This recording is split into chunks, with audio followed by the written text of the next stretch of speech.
Hey guys, what is up? Do not adjust your TV sets, your phones, whatever you happen to be watching on. No, this is not the Super Game Room dudes. They have taken the night off. We got Labor Day weekend, of course, coming up here in the U.S. I know Canada also celebrates their own kind of form of Labor Day this weekend as well. So those guys are taking a much-needed break. So I decided that I would kind of slide in on their time spot for a little bit tonight to discuss some of the news that we've heard earlier today about what's going on with Iconic Arcade. And I got somebody special with me here tonight. Everybody say hi to Paul Mindeman. Hey, Bill. Hey, chat. Hey, all right. Thanks Hopefully you guys can hear us all right. Certainly, let me know if there's any audio issues. I know Paul is sounding a little bit staticky, maybe, but that's just, the unfortunate setup that he's got. So, which is like the $0 setup because I don't do this at all professionally. So my apologies. We'll have to get you something. We'll have to figure something out for you. But guys, Paul is here because he has been very crucial in getting a lot of the information that we're hearing from Iconic. He's working hard on Basic Fun. Unfortunately, they're being very tight-lipped right now, but it's certainly not from lack of trying on his part. So we've been chatting for a while back and forth. Now I know we've done Corner Cage show a couple of times, and I talked about having you on here. So I think this is a good opportunity for us to spend a little time, go over the news that has come up, maybe hit a couple of other fun topics, and just see how things go. Yeah, we had some cool news finally today. So we hadn't had anything all week, and it was looking pretty bad there for a minute. So I'm glad we've got something to chat about. Yep. All right, before we jump in, let me say hi to some of the people that are here in the chat. I know we got Calvin Wong here. The Cornercade is here. Let's go. Ritual Dello is here. What's up, party people? Happy Friday. JJ, tell the truth. Did you crash Glenn's stream? Yes, it was all my fault. That's why his stream went down. It just couldn't handle me. That's all there was to it. I know you guys know the story. I've told the story. Glenn's told the story. It was just one of those things where the YouTube AI just went nuts and decided that he was doing something he shouldn't be doing, even though he was doing everything proper. Just weird stuff. But anyway, we got Mike Hawkhertz here. We got Jason Lillian. Happy Wednesday. I did not play the Hump Day video. I didn't want to fool people any more than that. John Fritz is in the house. Good evening, everyone. All right. And I know we'll probably see more people as things go on. Oh, we got B. Kirby here as well. What's up, fellows? Always good to see B. Kirby here. I know some of you guys are probably either just coming in. No. Are you kidding me right now? Are you joking? Did his stream actually go down again? I was watching, so I will say, I was watching Glenn's stream before coming on here. Great stream, great interview with the guys who are working on the new Heavy Metal Titans game. Looks like a lot of fun. If you like the first one, this one looks like it's going to be even better. You got to be kidding me. Did his stream actually go down? I literally, seriously, this is you guys are not kidding me. That's crazy. That is crazy. It's back, but yes, it was off due to a crash for a bit. Well, that may have just been something screwy with YouTube, or maybe screwy on Glenn's end or something like that. He does what I do. He streams out of OBS, and OBS can do some weird things sometimes. So who knows? The Be Me is here. It's not Wednesday. Please, no. But you're here anyway, so thank you for being here. I definitely appreciate it. And, of course, Goofyfoot is here as well, crossing streams with Glenn. We got Gregory coming in. Oh, my God. This is just... Oh, this is too crazy. Oh, I feel bad for him. I was going to say, I'm sure, people are going to start coming in after Glenn's show is done, because I know he was probably running a little bit long. talking with those guys. But I swear, I'm innocent. I had nothing. I swear I had nothing to do with it. I'm innocent. All right. You know what? Let's let's get into some of this. Let me move this over. Let me get some stuff ready to go here.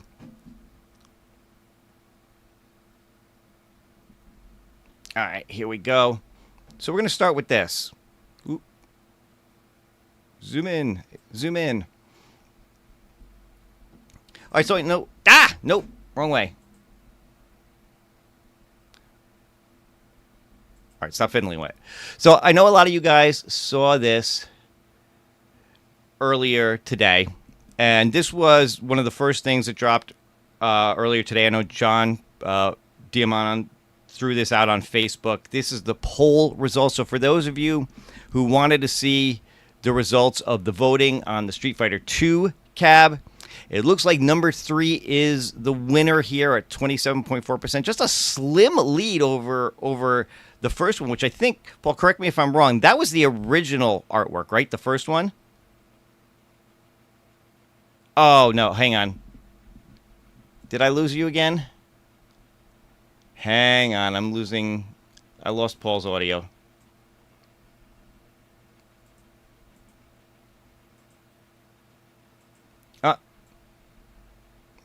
He went out. He'll be back. This happened before. Let's hope that this doesn't keep happening. I don't know if it's something on his end or not.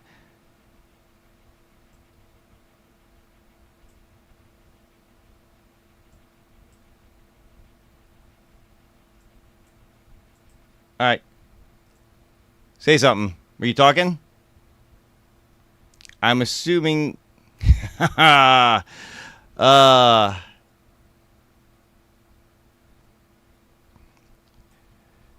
Hopefully we can get this straightened out.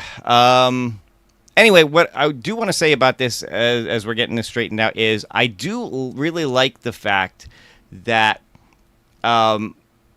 they put this out and they showed you actually how many people, well, what the percentages are for each. So you've got a pretty clear idea of which one won and where each of them stood. Your mic still? We gonna try it? Okay. All right. I can hear you. Hang on. I think I got to get you. Okay. I think I got to get you back on the stream. Hang on 1 second.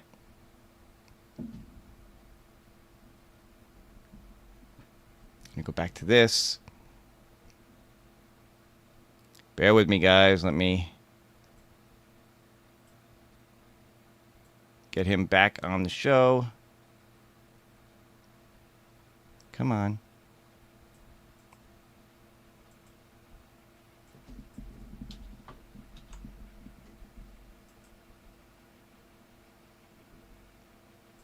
There we go. Oh, there we go. All right. Oh, goodness. Okay. All right. It's going to be another one of these streams. I tell you, like I said, I did learn from the best. I did learn from Glenn, so it never fails. Always seem to have audio issues. Oh man. Well, and I saw someone said I sound a little muffled, so I tried switching microphones while you were setting things up, and that might have screwed it up. So I'm just going to leave it alone and hope for the best. Yeah, guys, it is what it is. We apologize for the sound on Paul's end. Like he says, this is not something he does on a regular basis. I know, where was it? I saw Gallagher guy. Paul, instead of going on all these shows, have you ever thought about just doing your own YouTube? Have you thought about it at this point? I mean, that would motivate me to get some decent equipment, wouldn't it? Yeah, it would. Probably what I should do.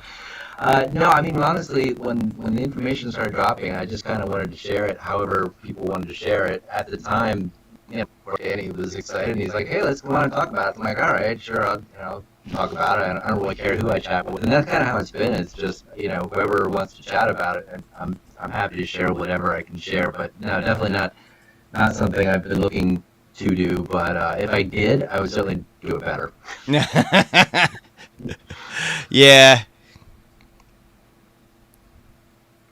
There we go. I disagree. This is now what he does on a regular basis. That Mike is horrific. Oh man, you know it seems to be fine for work phone calls, but I guess that's a whole different thing. So I apologize. No worries. It is what it is. And look at this. We got a super chat from one of these super game room dudes themselves. A lady at the supermarket came up to me and said, "Did you know Bill has a show now?" I had to check this out. Oh, P-Dubs, thank you so much for the super chat, bud. I definitely appreciate it. And thank you for letting me sneak into your time slot. I swear it's just this one time. I'm not stupid enough to go up against you guys on a regular basis. Plus, I like watching it. So. Oh man. All right. So we saw the poll. We saw the results of the poll. Like I said, I'm curious. You guys in the chat, let me know. Do you think that the right one won, or was there one that you like better? Paul, what about you? Were you happy with the result of this?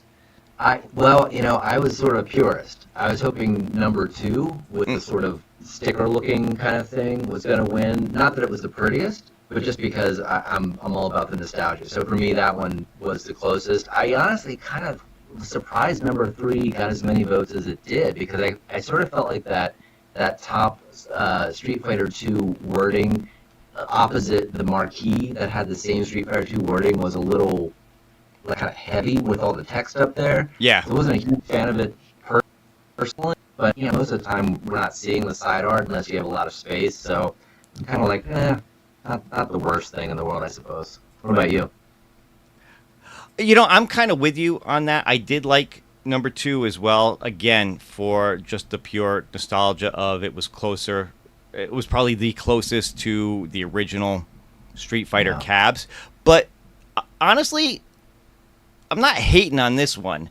This one is actually pretty good. It's similar with the sticker on the side. Yeah, it's got the Street Fighter 2 logo on top. Yeah, it's got that kind of granite or asphalt, whatever you want to call it, look to it and all. But it does adhere at least somewhat to the original, more so I think than some of the other artwork packages did. So This is not bad. Yeah, I think people are going to be happy with it either way, honestly. I mean, they're both nicely shaped cabs to begin with. That helps a lot, and obviously they have the original artwork assets to work with. So, yeah, I don't think it's bad at all. It certainly doesn't look nearly as bad as, personally speaking, as some multi-cades I've seen that try to just do everything. So I think it'll be just fine. Yeah, I think people are going to be. I think overall people will be fine with it. And then of course we've also got another look at the Street Fighter Alpha 2 cab here. So this is a look at them kind of catty corner to each other.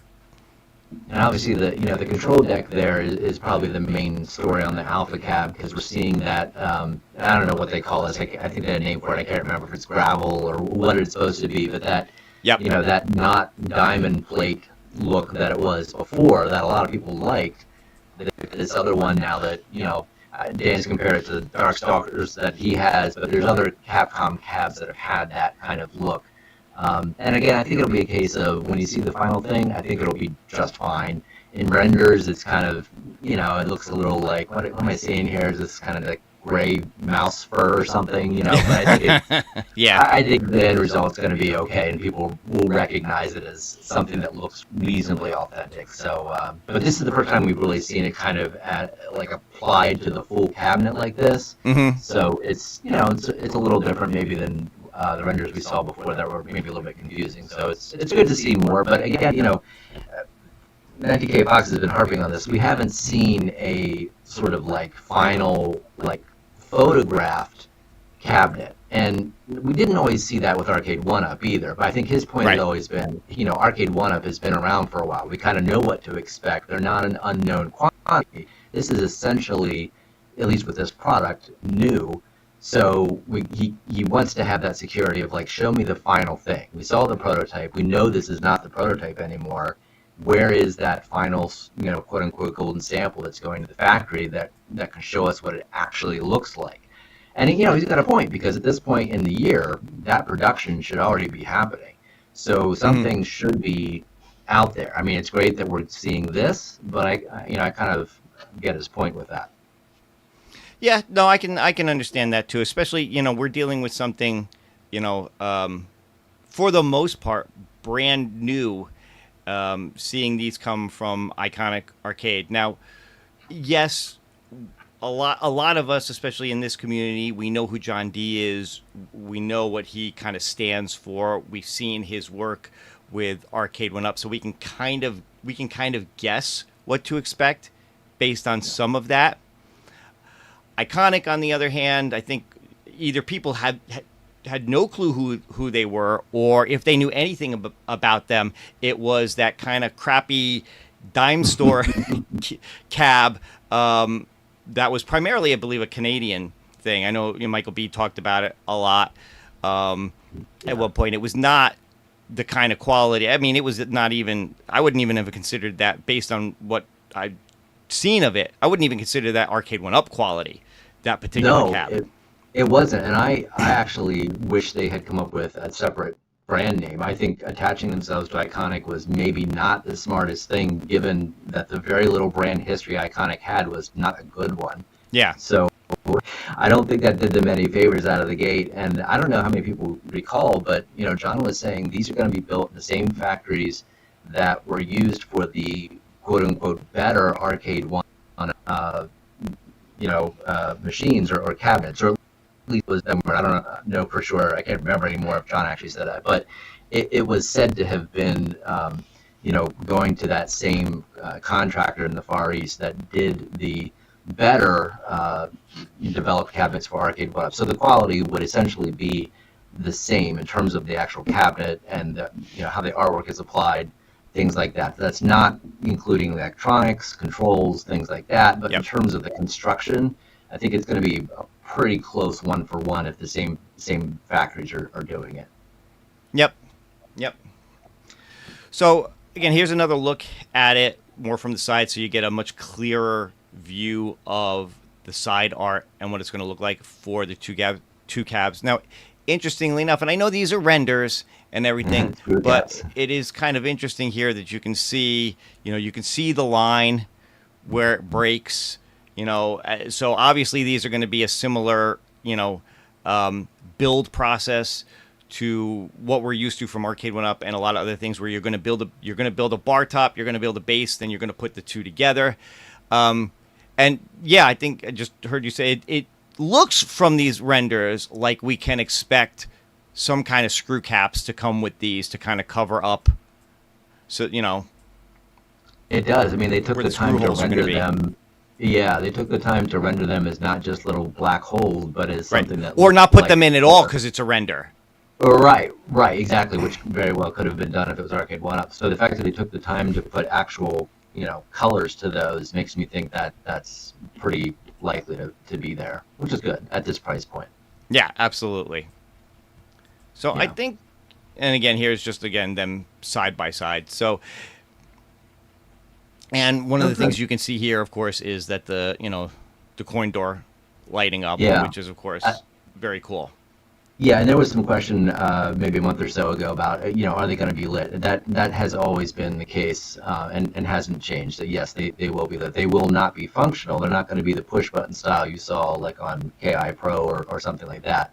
But they'll be at least equivalent to what Arcade One Up has been doing in the nicer cabinets. Oh, MG, it wouldn't be a show without you. It just wouldn't. But anyway, so this is all good. We've seen all of this. It's nice to finally see some, like, what we think at this point is the final artwork on this. I would think if anything is going to change, it's going to be minor things at this point, Yeah. probably. But for the most part, we can pretty much expect that this is what these are going to look like when they finally ship. And I know we had a question here. Still October release. Would like to see a working final product before they ship. There's a good possibility that we might see something before then. Now, keep in mind my understanding. And again, Paul, I know you're watching a lot of this and heavily involved. My understanding is that these are supposed to ship from the manufacturer in China in October, with the idea being that they get here for people to actually have these just before the end of the year, some point mid to late December. Is that still what you're hearing and what seems like they're on track for? To my knowledge, but it was, I don't know if clever is the right way of saying this, but the way the email went out to people, it did say shipping in October. And I think most people thought that meant, oh, shipping to me in October. Right. Because that's when they want to see payment, that's when it's shipping. In reality, or at least in terms of what has happened, is that shipping in October means exactly what you said, shipping from China in October.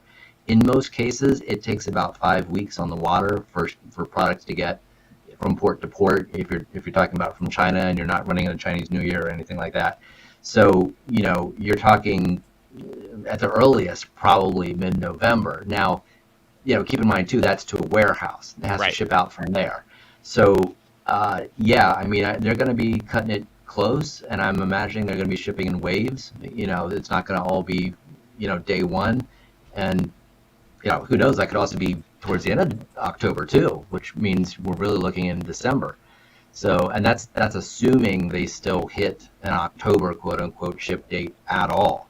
Yeah. But I think either way, Q4, there's gonna be so much backlash if they don't hit Q4 and keep plans.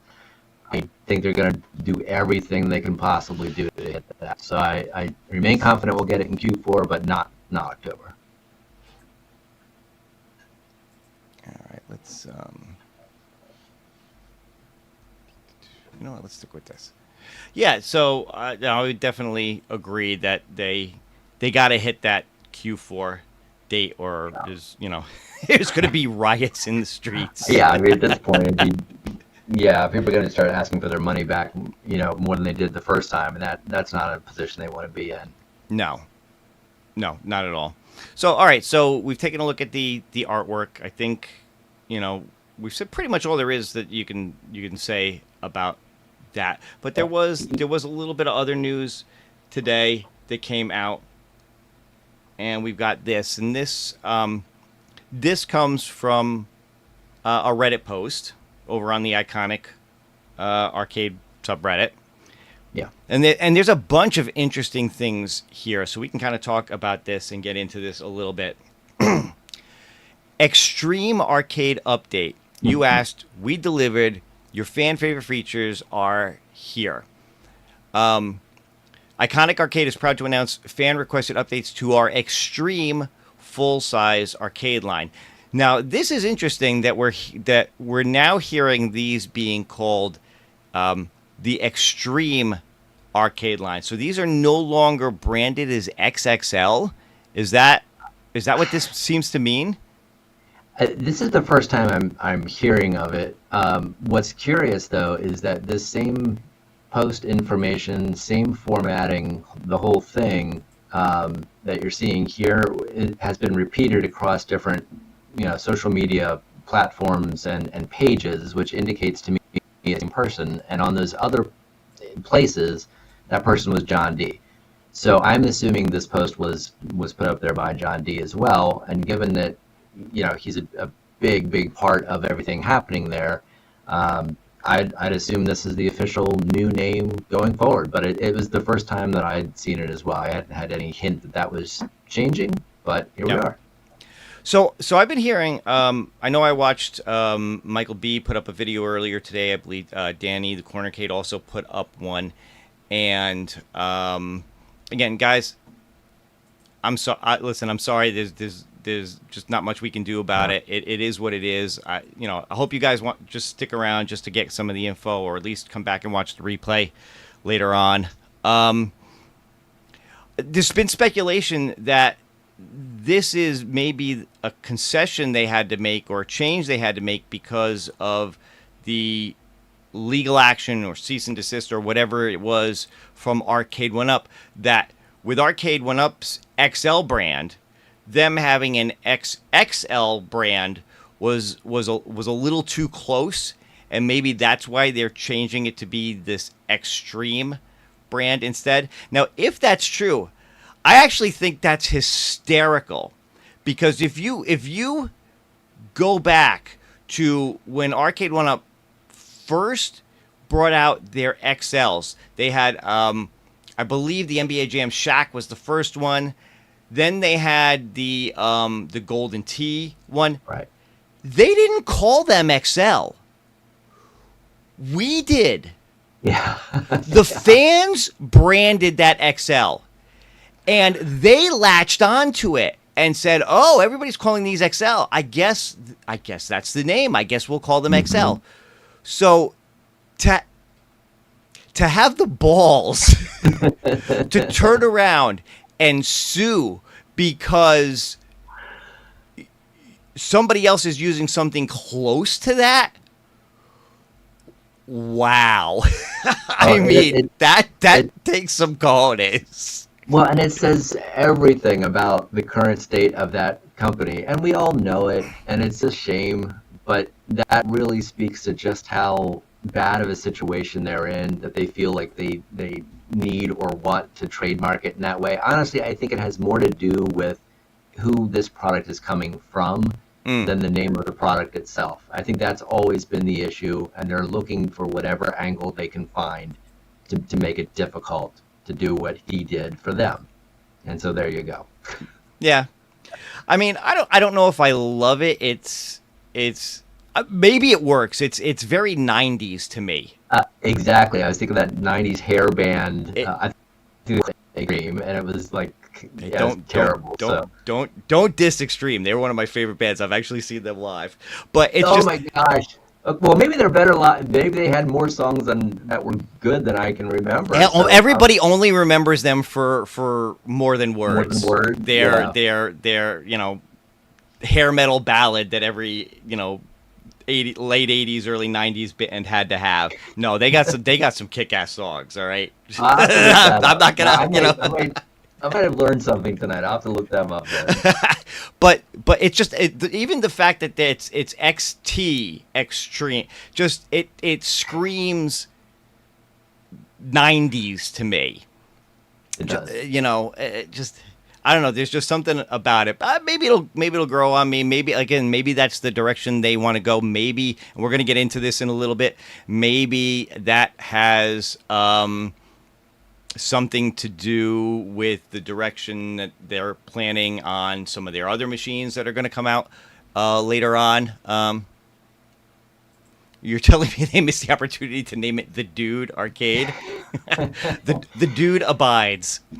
Well, they retained the X part, which I find interesting. Yes. So it's almost like they're alluding to it with a wink to say, we know we can't say XL, so we're going to say X something. Right, and they went with that. Yeah, and that's if it's all new artwork redesign for the Street Fighter II World Warrior XT arcade machine. So instead of being XL or XXL, it's now XT.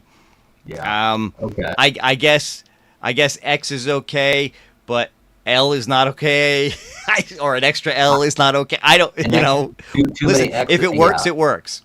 It's so silly. Yeah. Yep. And of course, we see the final dimensions here: 68 inches high, 24.7 inches wide, 28 inches deep. So it's a decent size. Again, it's not a full size arcade machine, but it is in line with what Arcade One Up has done with their XLs. Maybe I think even a little bit bigger than some of their XLs. Well, and that was one of the points.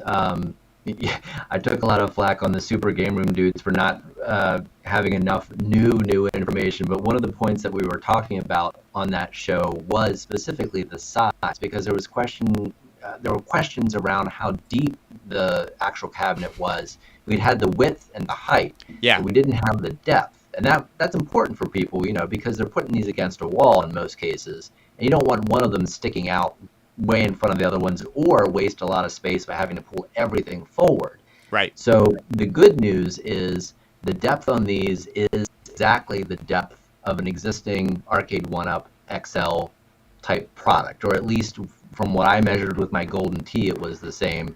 If you include, the same proportions that they're including. So that's a good thing. But width-wise, it is slightly wider. I think it's about 1.5 to 2 inches, depending which cabinet you measure.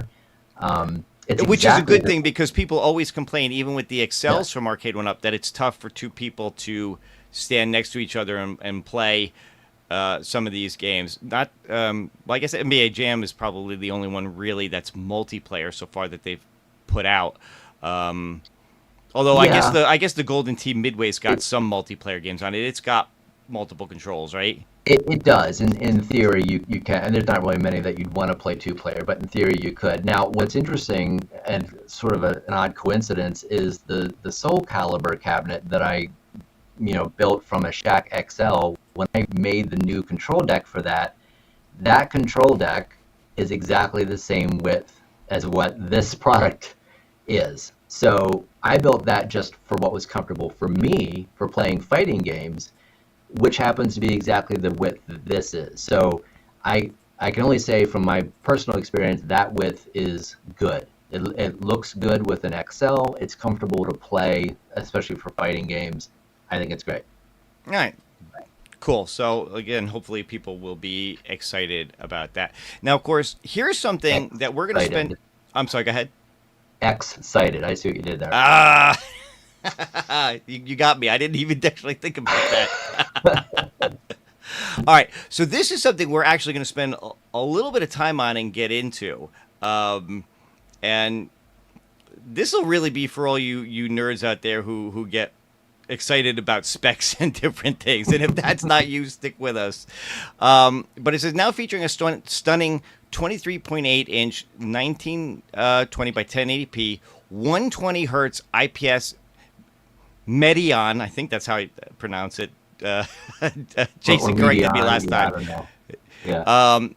Monitor with a 19.5 inch viewable screen, delivering the sharpest visuals and smoothest gameplay yet. So now we know that we now know the full dimensions of this 23.8. It's 1080p monitor.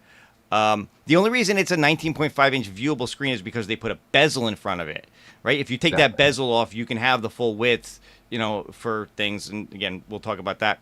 But the big news, Paul, you were telling me is about this 120 hertz IPS panel. So why is that important?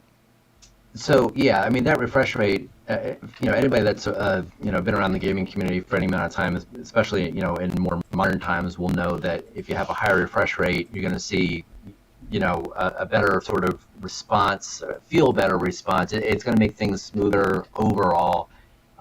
You're just getting basically more sort of screen refreshes per second than you would get if it was a standard 60 hertz monitor. So it's a good thing in a lot of ways. Whether or not they'll take full advantage of it, I don't know. But there's a lot of other technologies too that tie into that. You have to have a decent response time. Like you can't have something with a response time of whatever 40, 50, 60 milliseconds or higher. Like if you're using a projector, for instance, that's very hard to do with gaming. So a monitor like this with a 14 millisecond response time plays into that as well in terms of how it feels, whether or not you're feeling like your inputs translate to movements on the screen quickly, and then with the refresh rate, smooth everything looks as you're seeing it played back. But yeah, I think having a higher refresh rate is a great thing. I don't know what the BOE monitors that Arcade One Up uses have in comparison, but I'm almost certain it's not anything above 60. I would say that is a safe bet. I do not think that they are either. Yeah. So this is really kind of an interesting thing. So let me bring this up. You said this to me earlier today, and again, this is where we we geek out and we get into some specs and different things. We're not I don't think There's we're some going to spend interesting ones. too much time on this. I don't want to lose people too much, but there is some interesting stuff here. Now, as far as you're aware, this is the actual monitor they're using, correct? This is 100% the monitor. Yeah. Now I put in the Reddit post a link to I'll say third-party panel lookup site based on the panel model number shown here. This information is directly from Iconic, so my assumption is it's representative of what they're actually using, including the panel number and most of the specs. I found one or two specs that varied slightly from the third-party source. it's hard to know, which one is absolutely correct, but nothing that I was like, oh my gosh, red flag. They're saying something completely different. Um, so I think generally speaking, this could be trusted, and most of the specs I would say are pretty decent for a mid-range monitor of this type. I wouldn't say it's anything super high end, but you've got decent brightness levels, not super high. Decent native contrast, 1500 to 1. Now they have the active contrast, if you want to call it that, is sort of made up. 10 million to 1 is basically unachievable by anything other than sort of silly tricks to make the marketing work. Yes, it can be done, but you're not really going to see that in actual gameplay. The 1500 to 1 is much more, much more accurate. And I saw like 1400 to 1, I think, on the spec sheet. So that should be close. Okay. So, but it's still decent, and the viewing angles, 178 degrees both ways, horizontal, vertical, that's decent. So yeah, I don't think we're gonna have the issues we had with some of those really terrible Arcade 1-Up displays that everybody was replacing the TN panels. Yeah. This is a different type of technology. IPS is a subset of TFT display technology. Most people have heard of it. It's not OLED necessarily, but IPS is solid, and I think it's going to be a good looking display. The flexibility, the fact that you can remove the bezel, there's a lot to it. Yeah, and again, correct me if I'm wrong, because I don't know a lot about this stuff 100%.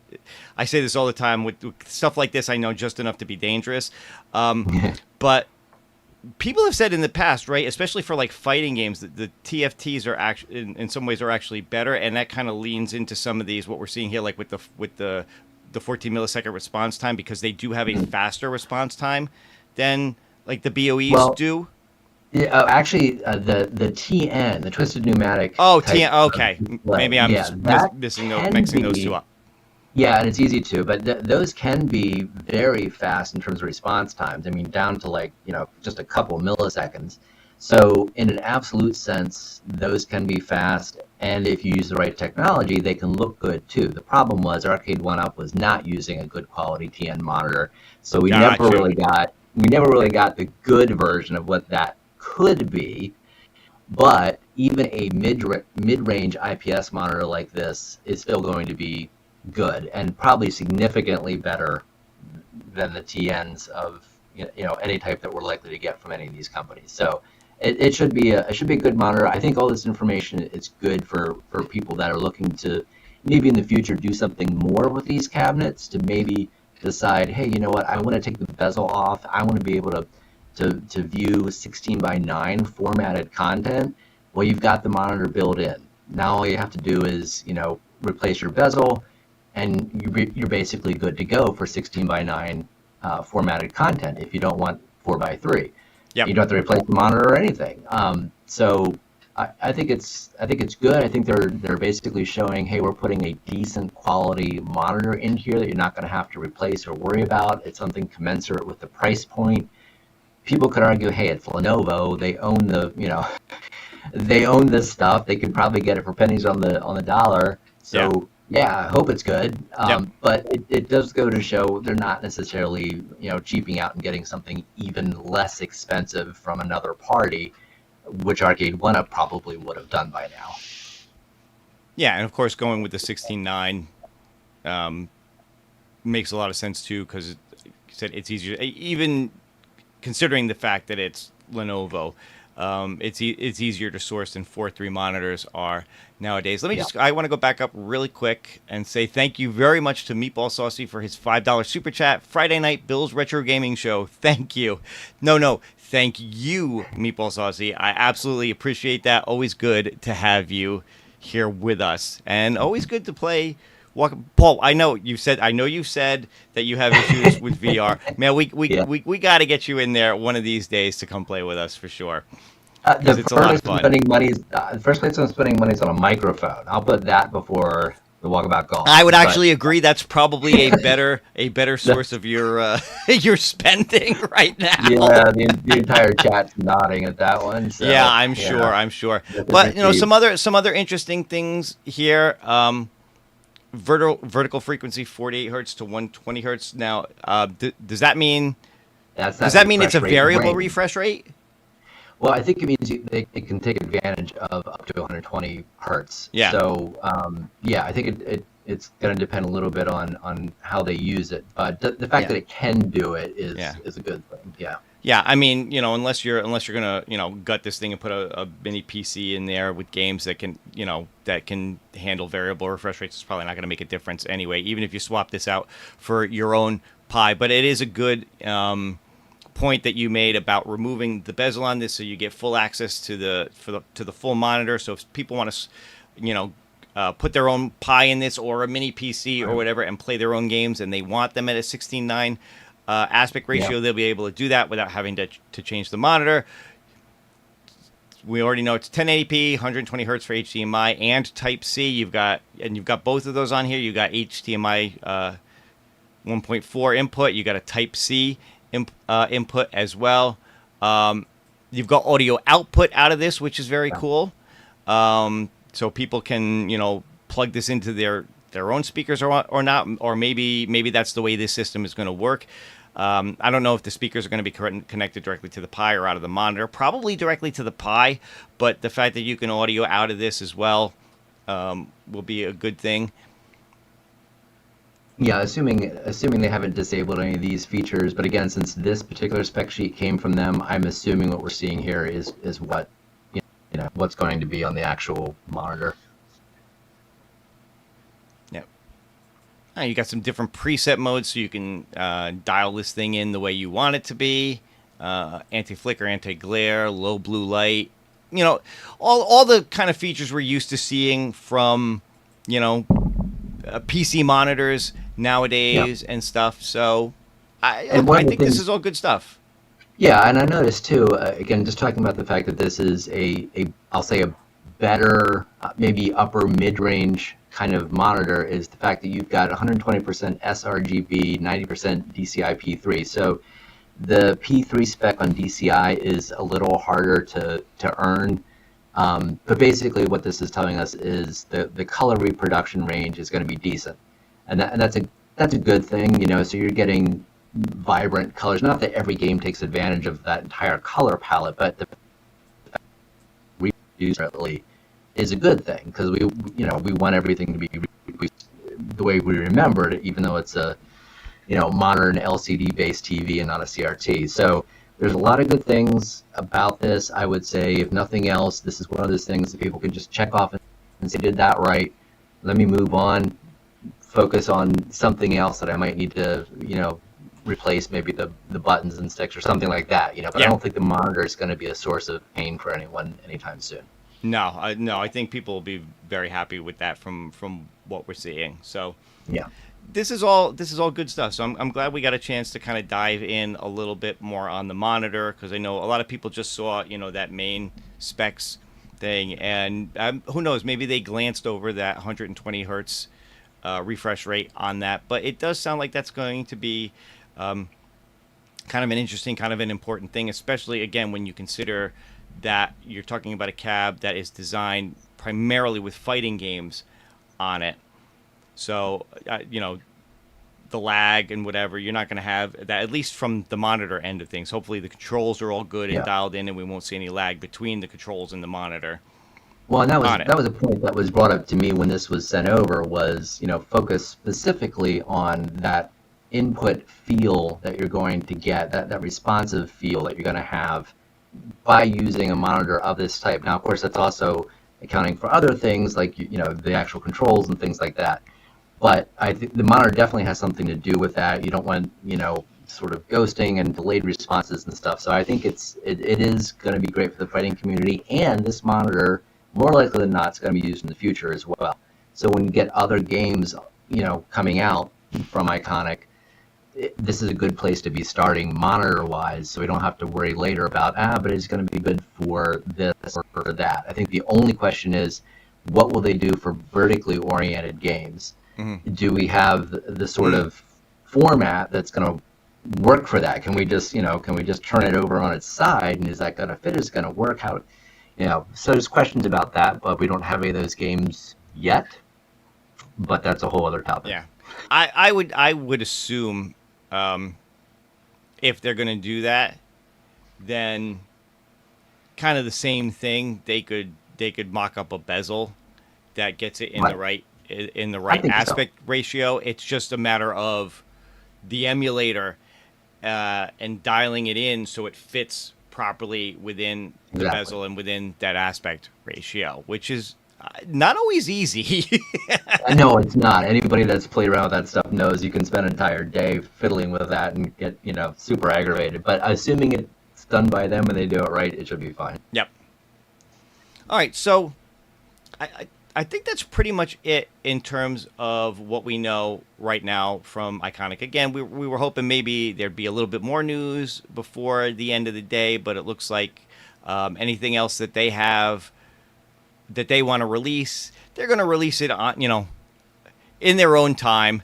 Yeah. So today, with the big thing, obviously, was the renders, get people knowing which version of the Street Fighter 2 that they picked, getting to see, some final looks or as close to final looks at this point, I think, as we're going to see, getting a little bit more info on that monitor and everything. So guys, just, stay tuned. As we get more information, we'll be sure to put it out to you guys, but don't go anywhere just yet, because we are going to hit on one other thing. And Paul, you've had a little bit of a bone to pick with certain other YouTubers in terms of what you'd like to see from Iconic next. And actually, let me say this, and you can no comment this all you want, but we've been talking behind the scenes, and I know you happen to stumble on something that might be coming out later on. I'm not going to ask you to say exactly what it is, because I think that would be a breach of confidence that you don't want to do. But yes. Are there any hints you would feel comfortable giving? So we had a discussion, when I say we, I mean Michael B. specifically on his show brought up the topic of, sort of earlier titles versus more, let's say, late 90s-ish titles. And I kind of harassed him at the time during his show because I said, hey, did our one mutual contact reach out to you and ask you to talk about this? Because I was just talking with them like 2 hours earlier, the same evening. And he's like, no. It was just based on an earlier topic you brought up. And I said, well, that's oddly coincidental, because I'd seen some things and it led to a discussion about what era of titles, we might want to see these manufacturers focus on next. And in particular, we were talking about Iconic, and I know you have certain leanings, Bill, and I know obviously Michael B did too. And I have reason to believe you'll be probably happy in the future with some of what's being planned. There were some things that that I've seen that I don't know. You can always argue about, well, anything that's leaked is intentional, and that may be, but they're not necessarily what I would personally want. But they may be what some other people want. They may even be things that other companies have tried to do in the past and come close to, but not actually been able to do. So so that started the whole discussion about sort of what era should these companies focus on next. Yep. And I've been advocating for 2 things specific, and then I'll shut up and then rebuttal to this. But for Iconic specifically, my take is other and do range of product, do every 6 of your typical 90s to maybe some that push this a little bit. Get into the era. Do some things that we've only seen here and there a little bit so far, but haven't seen many of. But balance it. Give some people, do a 90s one either at the same time or right after. Give the fans something show that, hey, you're listening to both spectrums, all spectrums, and this really is for the fans. The second thought I had was Iconic is going to be the only company so far, unless you can go pull the rabbit out of their hat, then I've partner powerful enough to do some of the late 90s titles that we haven't seen yet. We saw how much Arcade would produce Fast and Furious on their existing chipsets. They had to really clamp things down 30 frames per second. They got to work with raw thrills, but it's a stretch. Now with the Hive, we'll be able to much more easily do some of the emulation that's required by these later 90s titles that other companies like Basic Fun will not be able to do. So my argument was, do things from both eras. Let's get kind of on board with this company if that's what you want to do. And B, highlight some things that no company can do. Bring out a title or two that says, wow, we didn't expect this anytime soon, but your hardware is powerful enough to pull it off. Nobody could do it, but you guys can. That's a real showpiece. And so that's where I was thinking, like, okay, like a House of the Dead or a Tekken or whatever that might be pushing things a little bit for some of those other manufacturers, not just from licensing, but from a literal hardware perspective. So anyways, so then I went out and, Michael B said, well, hey, maybe somebody else should do some polling to see what other people think. He had certainly one in his show. Mm-hmm. So I put that poll up on Reddit. It's been out there. I've been trying to get people from Facebook and other places to participate because I don't want it to be quote just Redditors. Even if there's 57,000 people, I don't want it to feel like, oh, this is just a niche crowd. I want it to be any and everyone that has interest in this space. I feel like they can come there, with a Reddit account, obviously, but they can come there and vote their mind. Now, what's curious is where things are going here versus both Michael and David on their streams, which should be opposite. And the only I can think of that the breakdowns are different. So Michael's breakdown was more like 80 all the way through one, and then it was the other. Yeah, Paul, you're breaking up really bad right now. Yeah, I don't know what's going on, but it's getting a little bit. I've said enough. Go ahead, Bill. Yep. No, that's no worries. So to your point, I know, Michael B did a poll on his show. I believe Cornicade did on his channel as well, asking people kind of what era they wanted. And interestingly enough, both of them. Yeah, I know. I'm sorry. Both of them, I think, skewed a lot more towards 80s than anything else. And then, you came along and you put up a similar poll on Reddit.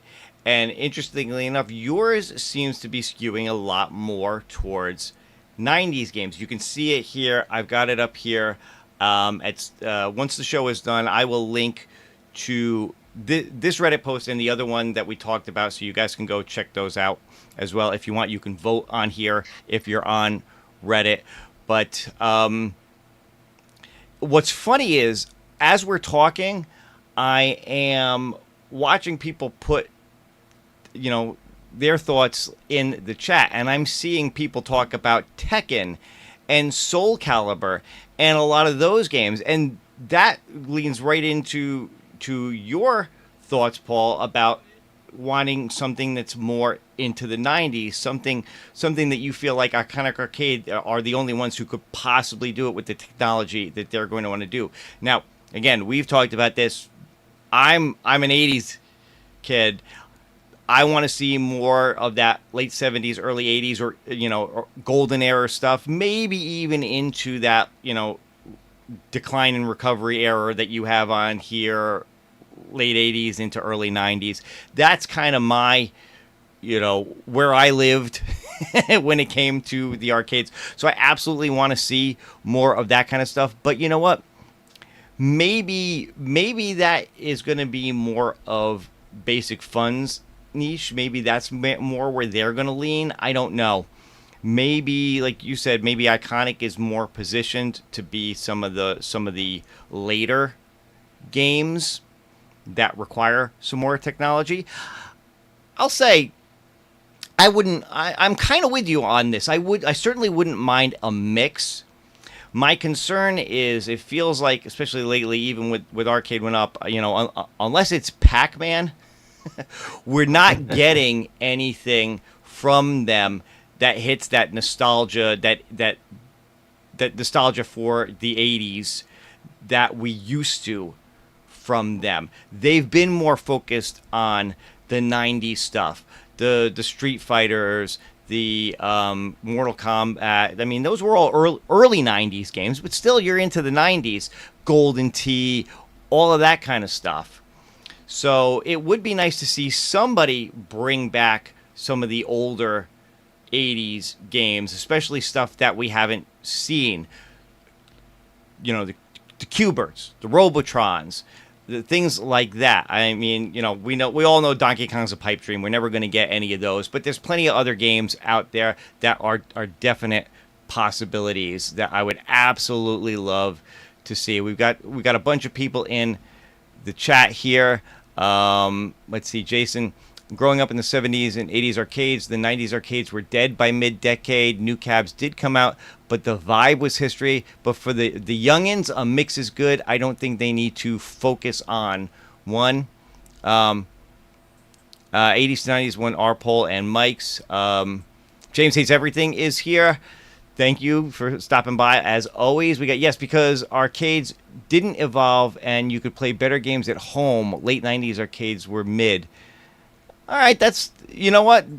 There is a fair point to that when you start getting into, like, the PlayStation and the Xbox era, the especially, Dreamcast. I mean, my God, Dreamcast was practically an arcade box, in your home. It was as close to Naomi hardware as you could get in your house. But still, and I think even the people who are saying that would agree, there's something special about standing at an arcade cab to play those games versus sitting on your couch with a controller in your hand and playing them, even if they're the exact same games. So I still can't understand that desire for the 90s games to be in an arcade cab in your home that you can play. I just don't want them to forget about the 80s. So I'm kind of with you there on a mix and not focusing on one era versus another. And I don't think they will. The vibe that I've been getting from Iconic is less about showing off hardware, expensive, whatever, and more about catering to fans. So if fans are saying we want a mix, I think it's a mix. And I think that's on. It wasn't, unless it wasn't it mixed. And to James's point, the Soul Calibur cabinet that I built, Soul Calibur was the first game that the home version was better than the arcade version. So in my own cabinet, I'm running the home version of Soul Calibur, not the arcade version. To his point, that's when the crossover started to happen. But that was very late 90s by then. And the one thing that is happening that I can see in these polls is that in Michael B's poll, he ran the question from the 80s through the mid-90s as one group. So you had approximately 15 years versus just late 90s. So I think his poll was too wide to start. Like, he didn't, that the poll, the way he questioned it, covered everything from Pac-Man to Killer Instinct. And that's extremely broad. About the only thing it left out was, like, maybe, House of the Dead and maybe some of the later, like, cruising titles and stuff like that were late 90s. Yeah. So I'm not surprised that his results showed what they did, because they included more than a decade of games. And and Danny's was also pretty. So I think none of these polls are completely accurate, because we're all sort of asking slightly different questions. Mm, Our overlap is not perfect. yeah. So if anything, maybe what these polls tell us is people really do want to mix. There's Yeah. not just one thing that everybody says, yes, give me the title from 1996. That was the golden year. They're also not saying 1982 was it and it peaked. It's like, yeah, give us new and give us something that's a range. I think that's maybe the takeaway I'm seeing. Yeah.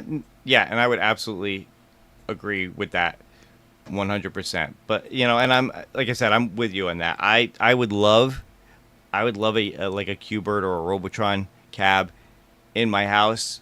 And I wouldn't mind seeing that stand right next to a Daytona. Of course. you know, Exactly. and Yeah. and I think one of the things they could definitely do, and I know people were kind of pointing out things about like unique controls, is if they put out cabs with unique controls, that'll be a lot more interesting to people too, because that will make it different than the way you played these games at home. Whether it's a racing cab like Daytona with steering wheel and the whole works, a shooter like House of the Dead, you know, you know, anything, things like that, or a Gorf, but put the flight yoke on it instead of a regular joystick. If you focus on things like that, I think people will be very interested in it too, because again, it's all about recreating that feel of playing these games like you did in the arcade. I would say there's a certain level of nostalgia to playing games at home, whether you had an Atari 2600 or you had a Dreamcast. There's definitely some nostalgia to the older consoles. You see that in the retro gaming community. But by the same token, just like with these arcade games, there's a million ways to emulate them and play them on a Pi or on some other way too. And you can do that and still feel in some ways like you felt playing them again, even if you're using, an Xbox controller hooked up and playing, an Atari 2600 game. It's a controller sitting in front of your TV. You still can kind of feel the same way you felt, even if it's not the exact same controls. I would argue that you can't feel that same way at home, sitting on your couch, as opposed to playing them standing up in front of an arcade. It's just it's a different vibe. It's a different feel.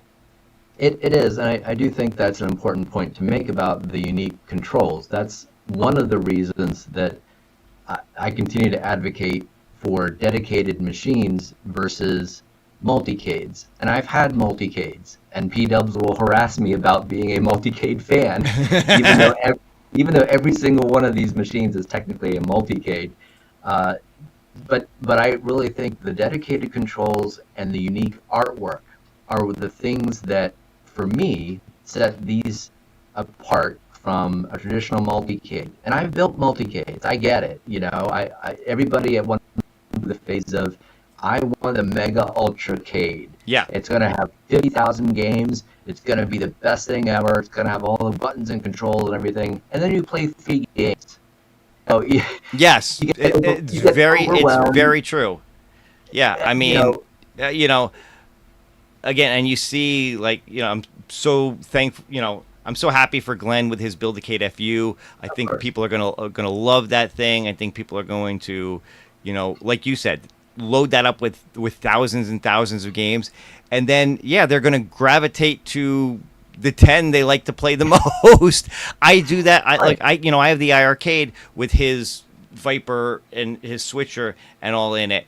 And I specifically didn't load that up with thousands of games. I didn't want all the console games on it. I wanted an arcade experience, and I stuck to the arcade games, and I'm still kind of playing around with it, finding the games that work well versus ones that don't. But I've only got like maybe 400, less than 500 games on it out of like, the thousands that could possibly be. And even still, I go to it and I play, the 10 or 20 that I really love, and the other ones I haven't even tried yet to see if they even work. Well, and there's some too that you just can't control. You're not going to possibly have every single stick, button, yoke, dial, wheel, gun, pedal, whatever that these individual games require to be played correctly. And I left out trackballs and spinners and volcano butts. There's so many different types of things. No multi-cade can properly emulate all of those things. And if it does, it's going to look like a monstrosity. It probably is, because you're trying to do too much with one machine. Right. Which is why you see, like I said, Glenn's doing with his FU. What is it? I guess Polycade did it with these, with these swappable control panels. But again, I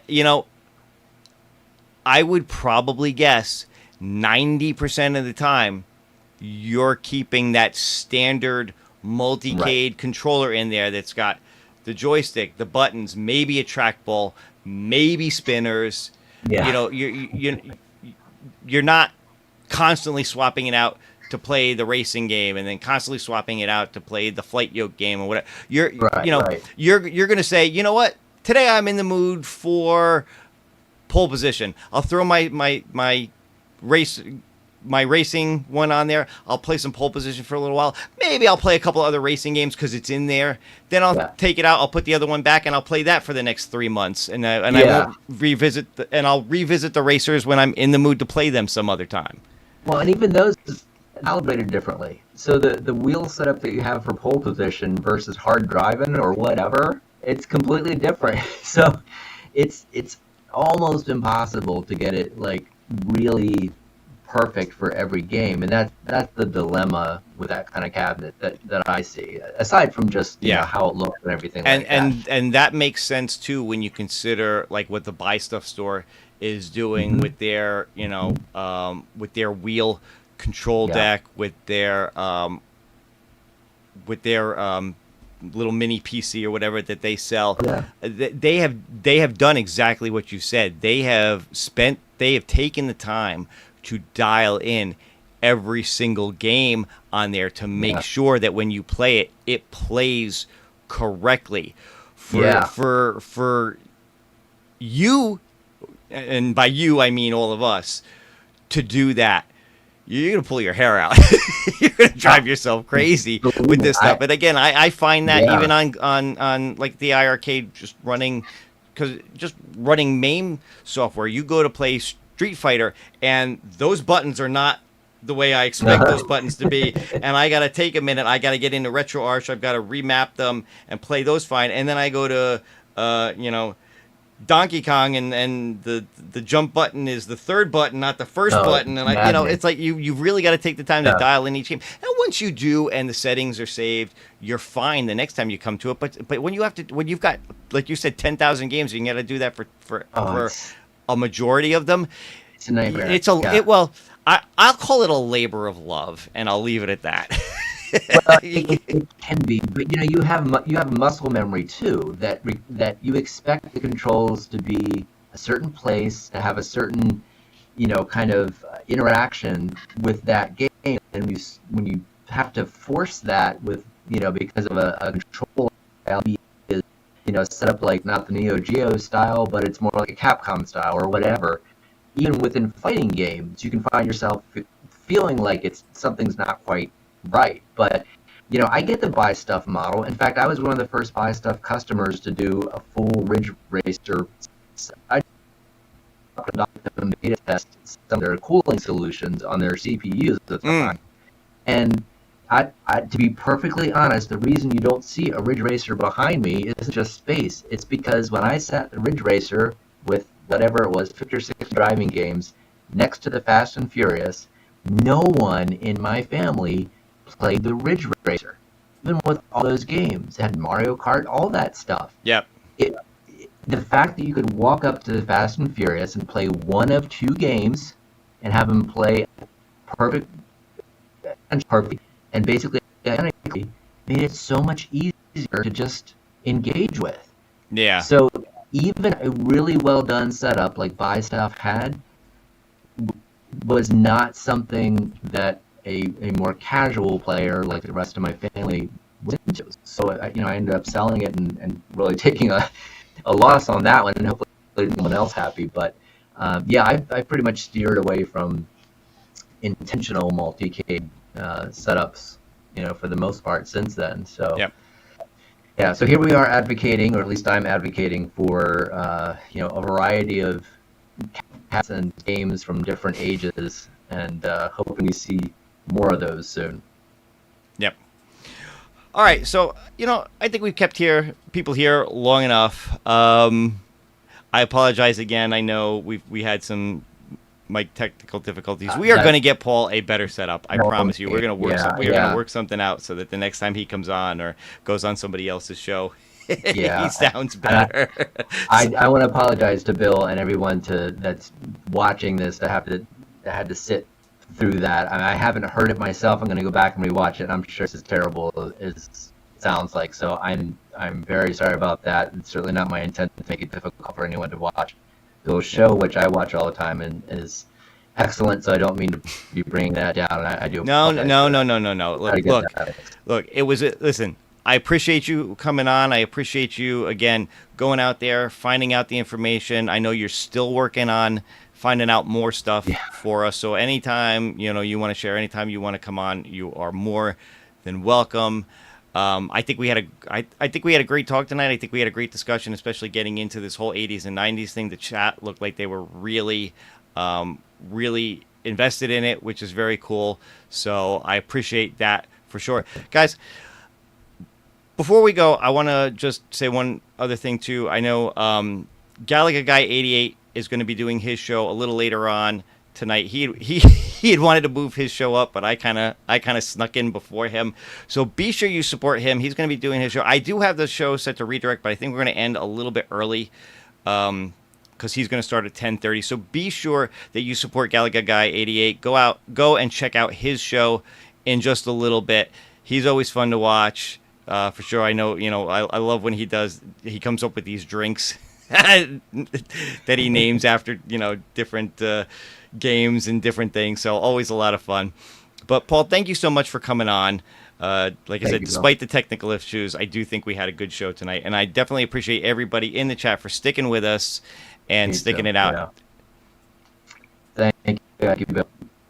All right, guys, we're going to call it here. Everybody have a good night. Have a great weekend. And I'll see you soon. Like I said last Wednesday, I'm not going to have a show this coming Wednesday because things are coming up. But again, just because of some personal things, I might actually be moving the show to Sunday nights. I haven't fully decided yet. I'll let you guys know as September rolls around. Of course, there's Jason throwing that up in the chat. As always, thank you so much for that. And guys, we'll see you next time. So as always, take care and happy gaming.